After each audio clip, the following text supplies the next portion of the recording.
used to appoint market police. And the market police will be moving around in the market. And if anyone was caught with money which was not the correct weight or purity, right there in the market you would be tried, right there in the market you would be sentenced, right there in the market you would be punished. The State University of New York, in a place called Binghamton, is famous for scholars who have distinguished themselves in the study of the free and the fair market.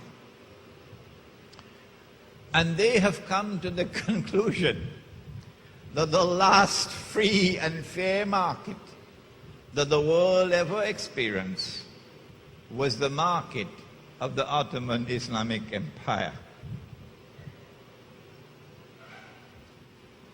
When the strange and mysterious alliance took place between European Jews and European Christians, that strange and mysterious alliance created modern Western civilization, the modern West. And the modern West then proceeded to attack money, to corrupt money, to destroy real money, and to substitute it and replace it with artificial money, bogus, fraudulent money that was totally and utterly haram. If only we could get the muftis of Islam to understand that.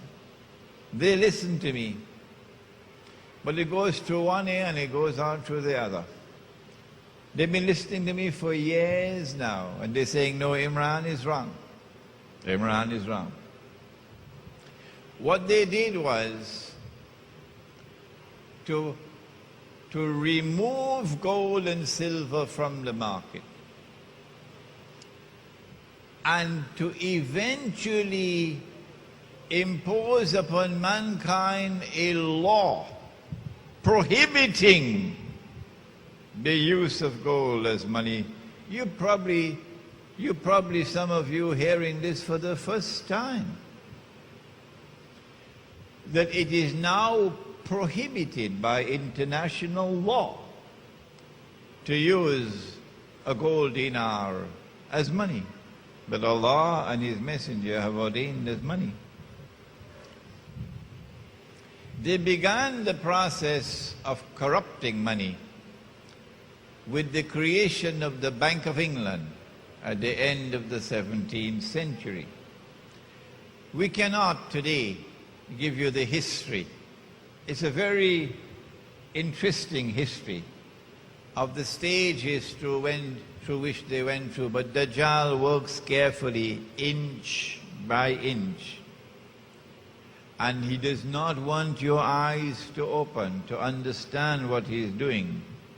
So he eventually gave you television that will put you to sleep. The process commenced with the creation of the Bank of England. And England issuing paper currencies. The paper currency was supposed to be redeemable in gold. Redeemable meaning you could take your paper to the bank and the bank will give you the gold. Redeemable. But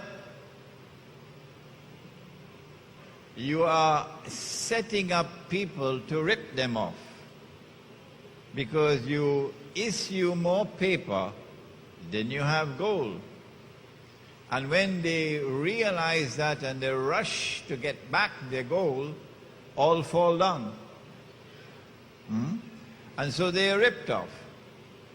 And this happened within a few years of the creation of the Bank of England. The process continued after the British ruling state began to transfer power, or the transference of power was taking place to the second ruling state, the United States.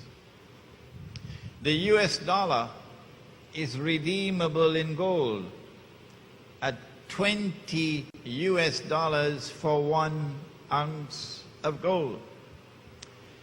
But somewhere around, must have been 1926 or 27, if I'm wrong, correct me, the Federal Reserve was created. Somewhere around there, the Federal Reserve, a private bank, which seeks to impersonate a national bank, a state bank, private bank. And then suddenly the US government does something strange at the behest of the Federal Reserve.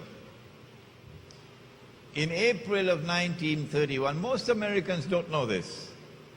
In April of 1931, the US government declared the use of gold, keep gold coins and gold bullion to be illegal.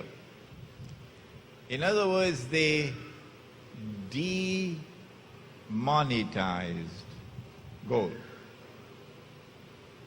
Gold is no longer legal tender. And if you're caught with gold after a certain date, if you do not hand it over to the government, meaning to the Federal Reserve, who will give you $20 to each gold coin that you give them, 1 ounce of gold. If you're caught with gold after a certain time, gold coins or gold bullion or gold certificates, you'll go to jail for 6 months and pay 10,000 US dollars in fine. That's a lot of money in those days. And so all the Americans rushed to give their gold to Uncle Sam and to take the paper at $20 an ounce. And then, of course, the sensible ones, the ones who knew the scam that was coming along, they didn't give Uncle Sam their gold. No. They changed all the paper that they had for gold.